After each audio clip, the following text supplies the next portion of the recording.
What's up, everybody? Good morning. Welcome to a Thursday edition of Morning Scone presented by Brock, the Baton Rouge Orthopedic Clinic, and HUDCO Roofing, hudcoroofing.com. A few minutes late getting started today. We had some workers at the house doing some work. Shout out to Acadian Home Theater.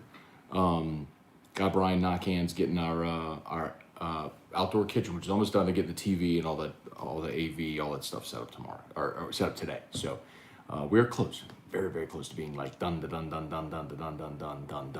outdoor kitchen. So fired about it. Hope y'all are having a great morning. So sorry I'm a little late. Only have about 10 minutes because I'm going to have to get Drew up. 10, 15 minutes I have to get Drew up and get him to school. So it's not wasting any time. We'll blow and go. Facebook, please like the page, share the post. YouTube, do us a solid, smash that like button. We appreciate it as always. I'll say some good mornings, and I'll get into that headline story, which I have.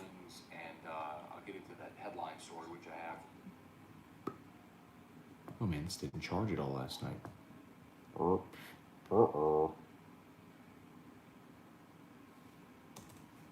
Which we will no doubt talk about a good bit today on AFR, which is that Gail Benson has laid out her succession plans, which will keep the Saints and the Pelicans in New Orleans for the future. Excuse me. So she gave an interview to the Times Pick and to WVUE, and she said that the teams would be sold with the goal of keeping them in New Orleans and distributing the proceeds to charity.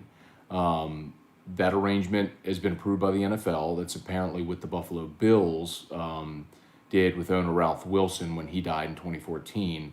The team was sold to the Pagula family, to Terry and Kim Pagula, with the idea of keeping them in Buffalo and proceeds from the team sale going to charity. So what a fascinating way to go about doing it.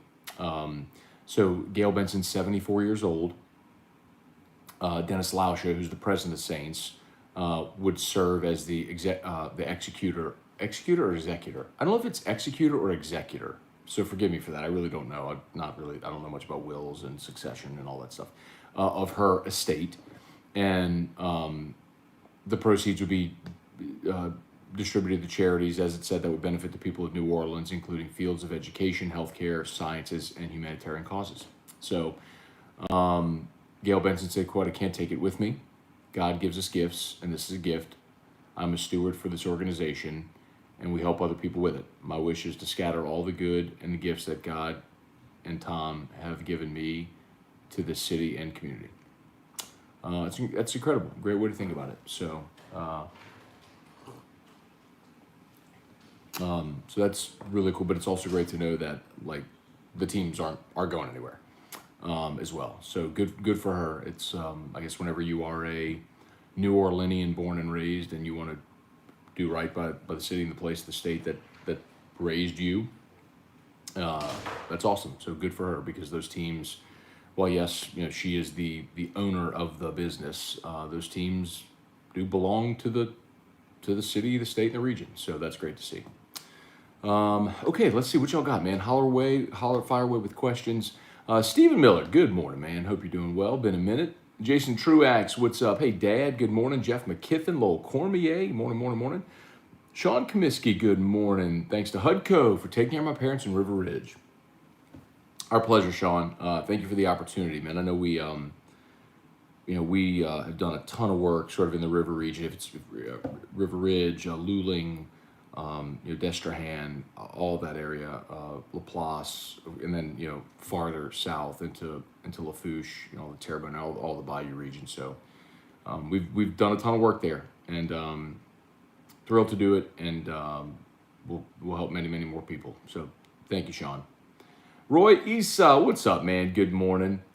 It's still wild out on that, Roy. So I met Roy, who lives in New York, was in town for one of the games, maybe the McNeese game, and I'm just walking around the grocery store, and he came up and saw him and said hello. I was like, that's so wild. Just happened to bump into a morning sconer who lives in New York at a grocery store in Baton Rouge. Good times, man. Carrie Hughes, good morning. Jump over here. Tim Gotro, Kirk Taylor, good morning. Jerry DeLucky, what's up, Jerry? Good morning. Let's see, Kirk, my vacation has been approved. I'll be down for the Florida game. There you go, Kurt. Well, dude, you gotta look. I don't know what time the Florida game is going to be yet, but dude, you gotta come by, whiskey and wine after the game. Hopefully, I hate to say it this way. I kind of hope it's 2:30 game. It's actually I'd be willing to bet it will be a 2:30 game, because what I know is that CBS wants a game in Tiger Stadium every year. It's obviously not going to be a night game, a primetime game this year. And Auburn's, we know, is going to be a night game. So the only other opportunity, really, because Iron Bowl will be 2:30 most likely. It won't be LSU Texas A&M. And maybe the Arkansas game, but I doubt that. The week after Bama. So Florida would probably, I mean, if Florida's at 2:30, means we'd fire up whiskey and wine around 6. Fun. Randall Offrecht, Matt, are you watching Burrow tonight? So Randall, we're supposed to be having a Hudco dinner with the guy Jeff and John Michael and all the guys from Bossier are in town. We're supposed to all be having dinner tonight. So I mean, yes. The short answer to your question is yes. I'll have a DVR'd and I'll just scroll back. You'll start from the beginning, or maybe I'll just whenever I get home, just fire it up. Might be the second half. Trivia Carter, good morning. Brady Smith, what's up? Sherman signed with Tampa. Kirk talked about that yesterday on AFR. When you look at the next 5 weeks of opponents that Tampa has to play, the best passing offense they're going to face is the Eagles, which is 15th in the NFL. 2 of their opponents are the Bears and the Saints, which are last and second to last in the NFL. So I think Richard Sherman will do just fine for them. Jerry, thanks for the recommendation of Four Roses. Can never go wrong. Four Roses, awesome juice.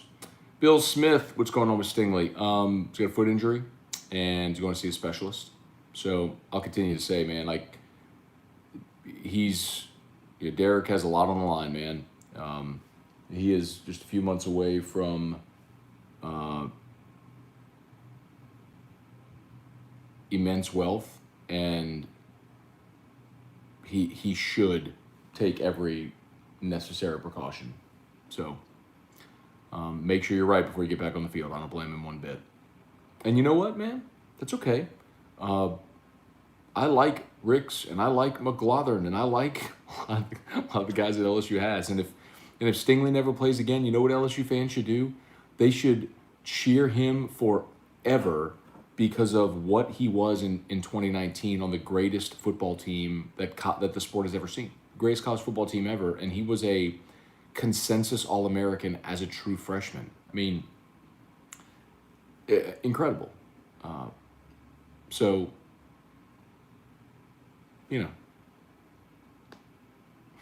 Jerry, I think it's actually, you spelled it the same way, Jerry.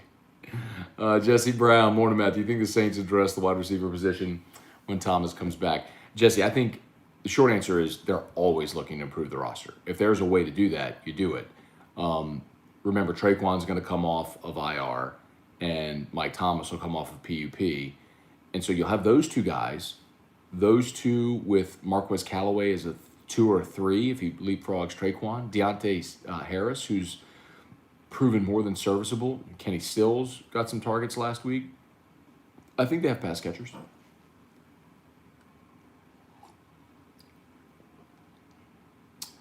Tim Gotra, if Gamecoin hits big time, Matt may one day be buying the Saints. Tim, I don't know that I own enough Gamecoin to buy the Saints. It would have to hit really big time, and if it did, there would be people way richer than I would be. Suffice to say, if we see Gamecoin get up around 10 cents, you may not hear me on the radio anymore. 50 cents, I'm gone. $1, I own Matt Island. We're good. Strong side, good morning. How's the family? We're good, man. Thank you. Scott McClendon, I'm an old fart with a will. I think the word you look for is that. See, y'all keep spelling the word. I've seen the word spelled, but I don't know how you say it. Is it executor or executor? That's what I don't know. Like you're spelling it how it's spelled. Thank you for the help, but I appreciate it very much. I just don't know if I need a phonetic spelling. Where are we? Wrapping batches. Good morning, Kenneth Martin. Good morning from Skunkville, Kentucky. Real place. Interesting. Let's see, Kirk, I'll come over, but E-Rock has to make cookies for T-Bob. No promises, Kirk. I mean, trivia can't even get his Drew Bucks.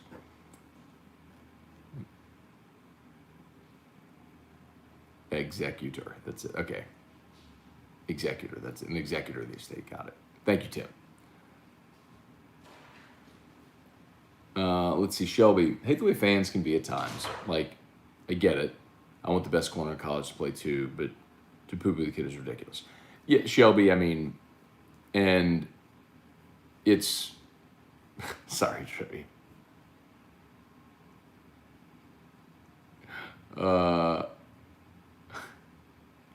It's funny watching some of you try to do phonetic spelling too. That's the AP style book graduate in me. Anyway, what was it? Oh, Shelby, poo-pooing kid. Yeah, man. There is no logical reason for anyone to poo-poo Stingley, because if anyone were being honest with themselves, they would do or encourage their kid to do the exact same thing in the same situation.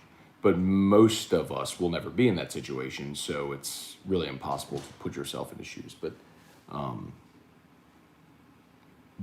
the line, the sort of point of differentiation is that fans care about their team. Like, it's never about the name on the back of the jersey. It's only about the name on the back of the jersey for as long as that person can help the team. It's always about just the team winning. Chase Pellegrin, morning, Matt. Saw a game coin announcement. Had a couple of questions. What is Bitmart, and what does blacklisting top wallets mean? So, Bitmart is an exchange. You can go Google Bitmart. That is a crypto exchange where you can buy and sell and trade crypto, and it's just more mainstream. So right now, it's very hard to buy Gamecoin. When it goes to Bitmart, it will be much easier. You just go to Bitmart and buy it. And then blacklisting top wallets means that the top wallet holders will not be, their wallets will be locked. They will not be able to sell their Gamecoin for an agreed upon amount of time.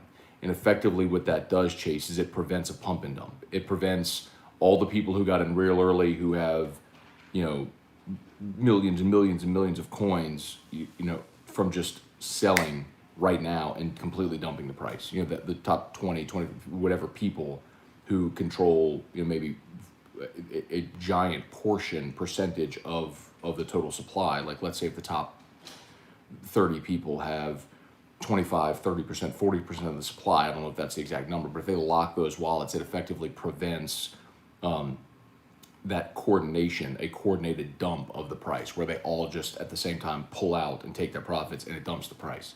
That's what people are fearful of with a pump and dump, where people put in money, it goes up, other people like retail investors FOMO in, they buy, and the price keeps going up, and then the people at the top who have made the most money pull out all at once. That's what locking the wallets prevents. It's basically it's designed at consumer confidence to say, look, this is a legitimate long-term play that everyone has. It's a project that everyone's trying to grow. And when you all know who the people are behind it, you'll understand much more. But it's steps. It's just baby steps. They came out the womb and were sprinting unintentionally and have had to catch up. And now they're catching up, and they're going to be able to grow at a measured rate what they were intending to do. So, Dylan Landry, good morning. Charlie Cavell, Dale Broussard. When did they start construction of that Burrow statue? Hey man, I think they should have put it up the day after the A&M game. Lawrence Burley, good morning. David Wallace. And I did ask Scott Woodward. He said they had people who were willing to pay for it. So I think it's just a matter of when. Do you think Ole Miss and Arkansas cover the spread? Lines seem high for both. I think Ole Miss wins outright. Arkansas, I'm a little curious. This would be no, by the way, I don't think Arkansas covers. Well, let me see what the line. I don't even know what the line is on Arkansas, Georgia. Let me see. I know they're on the road. It's 11 a.m. Big letdown spot. Oh, it's 18.5. I think it's climbed too.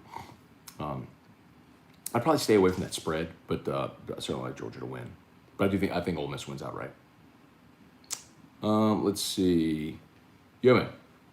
All right, just about done. Let's see.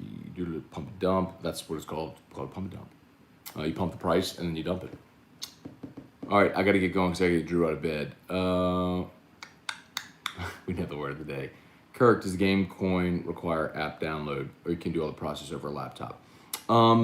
You can access the apps via your desktop. You have to go to crypto.com. You need a trust wallet. I don't know if you can get your trust wallet on a laptop actually, so no. What's the maximum I can know without being in the top 20%? Asking for a friend, Shelby. I don't think it's possible for you to be in the top 20% anymore. Like to be, if you're talking about that, like have your wallets like that, it's not possible.